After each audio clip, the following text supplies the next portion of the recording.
There is a room inside your brain that has been locked from the outside. You have felt the walls of this room, even if you could not name them. It manifests as a pressure behind the eyes, a persistent fog that no amount of coffee can clear, or a tightening in the chest when you try to meditate but hit a wall of silence. Science calls this anatomy the claustrum, a thin, irregular sheet of neurons hidden deep within the neocortex. They tell you it is merely a conductor, a relay station for processing signals. They are lying. And deep down in the marrow of your bones, you know they are lying. Pause for a moment. Close your eyes. Can you feel the subtle vibration at the base of your skull? That is your biology screaming to be unlocked. The claustrum is not a relay station. It is the gate. It is the physical holy cloister where your consciousness is meant to sit on the throne of reality. But for the vast majority of the population, this room is empty. It is dry. The sacred oil that is designed to fuel this engine has been deliberately siphoned off by a lifestyle engineered to keep you in a state of permanent, low-grade survival. You are not depressed. You are not blocked. You are chemically dormant. The ancient texts warned us of this. Thoth spoke of the emerald tablet inside the mind. Bentov warned of the wild pendulum that stops swinging when the body is toxic. What you are experiencing, that restless urge to scroll, that sudden skepticism rising in your throat right now, is not your own thought. It is the archonic interference. It is the security system of the matrix kicking in because you are standing too close to the door. Most people will click away at this precise second. Their programming will trigger the skip reflex. They will seek the dopamine hit of a shorter, louder video. Let them go. They are not ready to see the wiring under the floorboards. But you are still here. Your chest may feel heavy. Your palms may be sweating. Good.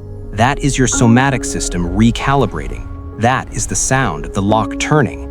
We are about to enter the forbidden anatomy. To understand the lock, we must examine the key, and the key is a fluid. In the hidden dictionaries of the medical elite, the word claustrum is derived from the Latin claustrum, meaning cloister or an enclosure. A cloister is a place of seclusion for monks and nuns, a sanctuary where the divine is contacted in silence. Why would 17th century anatomists name a thin layer of brain tissue after a monk's cell? Because they knew what modern textbooks have erased. This is the sanctuary where the human becomes God. But a sanctuary is useless without the sacrament. Inside your brain, a biological miracle is attempting to happen month after month, which you are unknowingly aborting. It begins with the marriage of two glands, the pineal and the pituitary. In the coded language of the ancients, these are Joseph and Mary. The pineal gland, the electric father, exerts a masculine charge. The pituitary gland, the magnetic mother, exerts a feminine charge. When these two resonate in perfect harmony, a harmony destroyed by your modern environment, they secrete a unique substance. The pineal secretes a golden fluid known in scripture as honey. The pituitary secretes a white fluid known as milk. A land flowing with milk and honey. You were taught this was a geographical location. It was never a place on a map. It is the geography of your own skull. When these two fluids mix in the third ventricle of the brain, they create the Christos, the sacred secretion, or what the Greeks called the gold. But here is where the biology becomes forbidden physics. This oil does not stay in the brain. It descends. It drips down the spinal cord, which the ancients called the River Jordan, passing through the 33 vertebrae, the 33 years of the Christ's life. It travels all the way down to the sacrum, the sacred bone, the hell of the body. Why does it fall? To be tested, to be purified. Bentov, in his final equations, understood that the body is a tuned oscillator. The spinal column is not just a stack of bones, it is a resonant antenna. This oil carries the blueprint of your higher consciousness, but when it hits the bottom of your spine, it enters the densest part of your physical existence, the realm of survival, lust, and fear. Here is the terrifying truth. For this oil to return to the brain and activate the claustrum, to light the lamp, it must be preserved, it must be transmuted. But every time you react with blind anger, every time you indulge in gluttony, and specifically, every time you waste your sexual energy without intention, you are literally consuming this oil. You are eating the fruit of your own divinity before it can ripen. Imagine this. You are a biochemical factory designed to produce the elixir of immortality, but you are burning the fuel to heat a house that is already on fire. The Christos Oil is acidulated by the chemistry of stress and pleasure-seeking. It dies in the tomb of the sacrum. It never rises. The claustrum remains dark. The third eye remains a calcified stone. This is not mythology. This is physiological mechanics. The God particle isn't out there in a Swiss collider. It is a fluid dynamic waiting to be reversed in your own spinal canal. And the reason you feel that crawling sensation in your skin or that sudden heat at the base of your spine during deep contemplation, that is the oil trying to ascend. That is the biological resurrection attempting to start. Now, consider this deeply. If the universe is a conscious hologram, as Bentov suggested, then your body is the projector. If the lens of the projector, the claustrum, is dirty, and the light source, the oil, is weak, what kind of reality do you think you are projecting? You are projecting a nightmare, a fragmented, gray, disconnected world. You are living in a biological shortage of God. You are not an island. You are a body of water, and like every body of water on this planet, you are enslaved to the moon. This is where the New Age usually loses the plot, but we are talking about physics, not superstition. If the moon has the gravitational force to drag billions of tons of ocean water across the surface of the Earth, do you honestly believe your biological fluids, your blood, your lymph, and your cerebrospinal fluid are immune to its pull? Thoth's principle of rhythm states that everything flows out and in. Everything has its tides. You are living in a rhythm you refuse to acknowledge, and that ignorance is costing you your soul. Here is the secret algorithm. The production of the Christos Oil is not constant. It is cyclical. It follows a precise lunar schedule unique to you. Ancient medical astrology, the science they burned in the libraries of Alexandria, taught that the sacred secretion is released once a month. But it does not happen on the full moon of the calendar. It happens when the moon enters your natal sun sign. This is your moon birthday. Every month, during this specific 2.5-day window, the universe sends a concentrated burst of electromagnetic energy into your solar plexus. Think of your solar plexus. Feel the area right below your rib cage. A slight fluttering, a tightness. That is the manger. In this area, a psychophysical seed or germ is born. This seed carries the potential for higher consciousness. It is fragile. It is the baby Jesus in the manger of your biology, surrounded by the animals of your lower nature, your animalistic drives. For 2.5 days each month, this seed incubates. The oil begins its journey. The fluid in your spine literally changes density. It becomes highly charged. Itzhak Bentov described the universe as a field of conscious interaction where every particle is listening. During this window, your nervous system is listening the loudest. You become a hypersensitive antenna. But what do you do during these 2.5 days? Because you are unaware of the schedule, you treat them like any other days. You stress over emails. You drink alcohol, which chemically scorches the delicate seed. You engage in arguments that spike your cortisol. You eat heavy, acidic foods that turn your internal pH into a hostile environment. And just like that, the seed dissolves. The oil putrefies. The opportunity for illumination is missed. Have you ever noticed that there are 2 or 3 days a month where you feel inexorably irritable? Or perhaps days where you feel a sudden crushing fatigue, as if your body just wants to shut down and sleep? That is not sickness.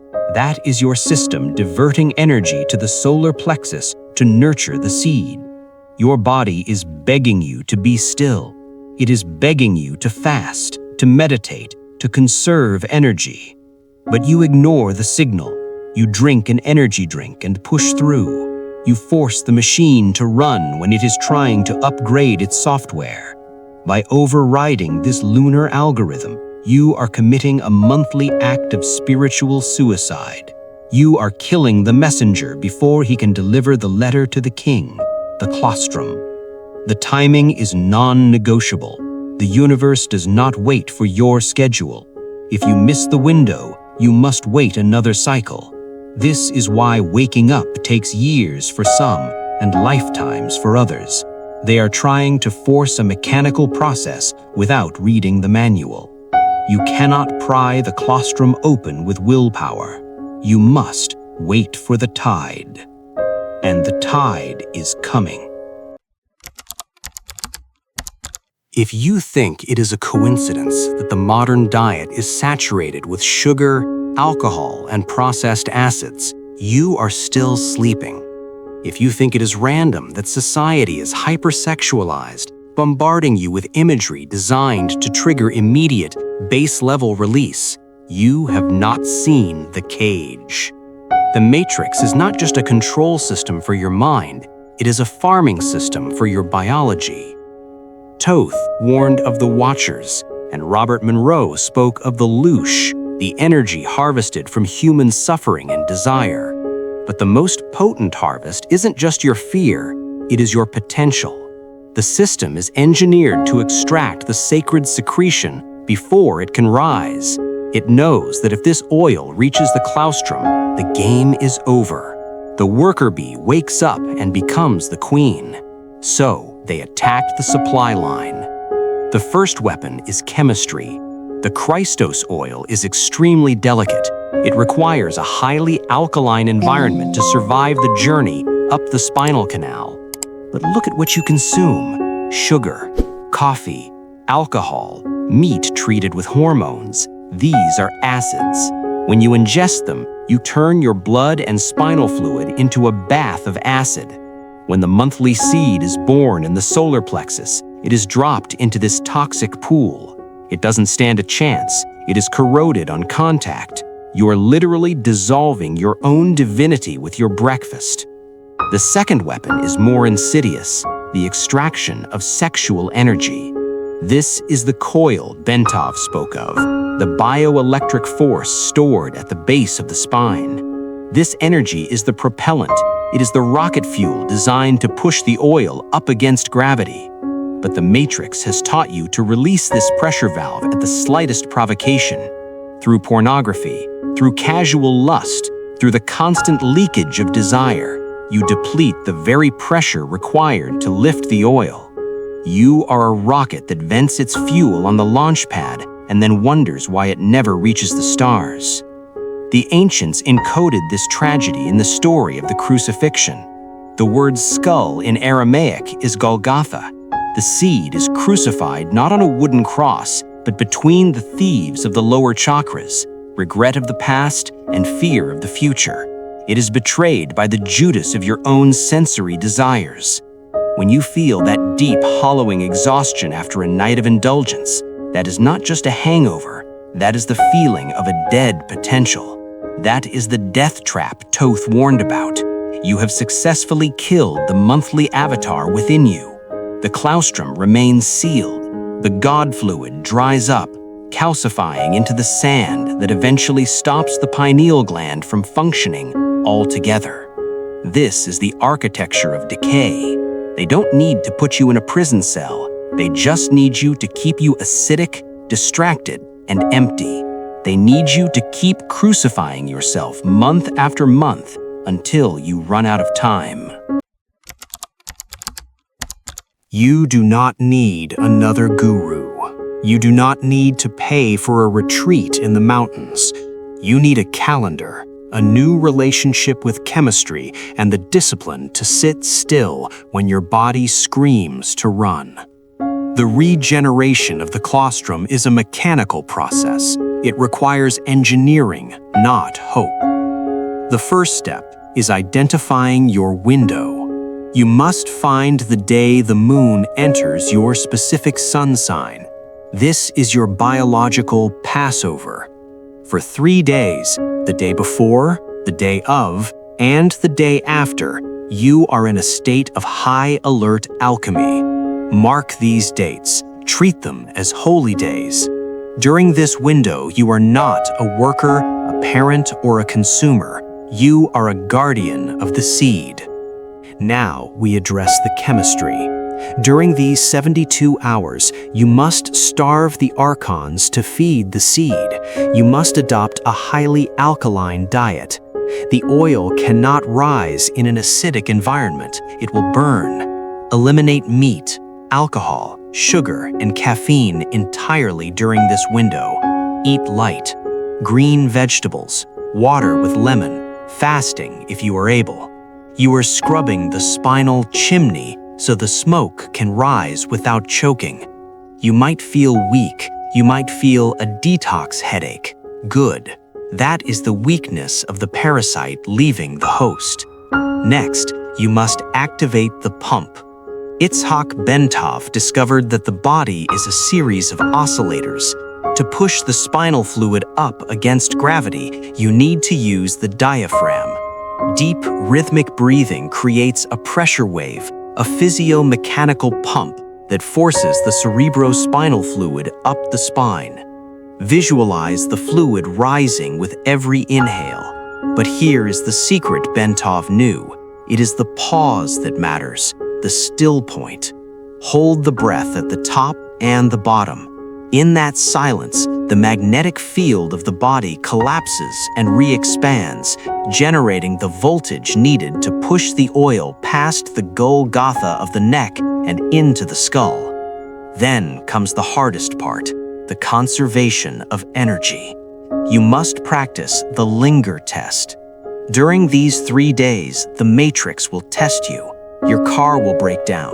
Your spouse will pick a fight. An old ex will text you. These are not accidents. They are energy extraction attempts. When the anger rises in your chest, when the lust tightens in your gut, linger in the sensation without acting on it. Do not shout, do not scroll, do not release. Freeze the frame. Observe the energy. By refusing to expend it, you transmute it. You force that raw, heat-generating energy to turn inward and upward. You are using the fire of your own frustration to boil the oil, turning it into the gas that will fill the claustrum. This is the mental alchemy Thoth spoke of. You are turning the lead of your lower emotions into the gold of high-frequency consciousness.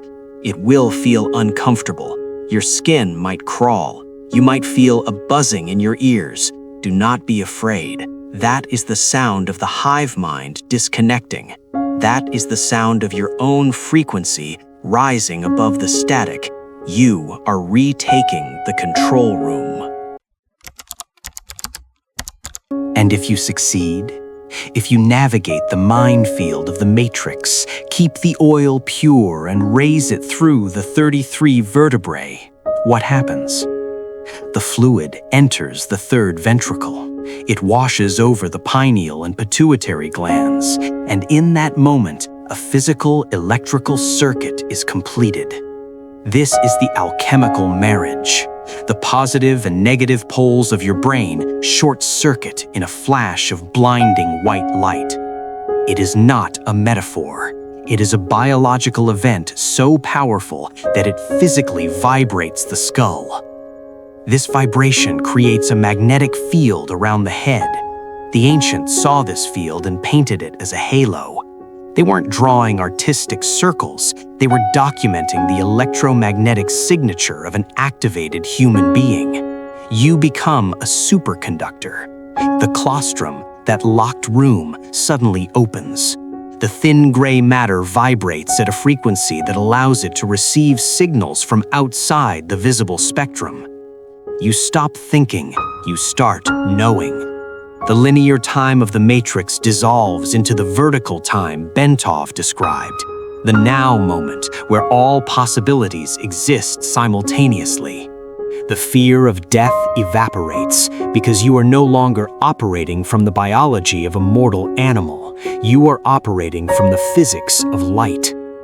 This is the golden crown.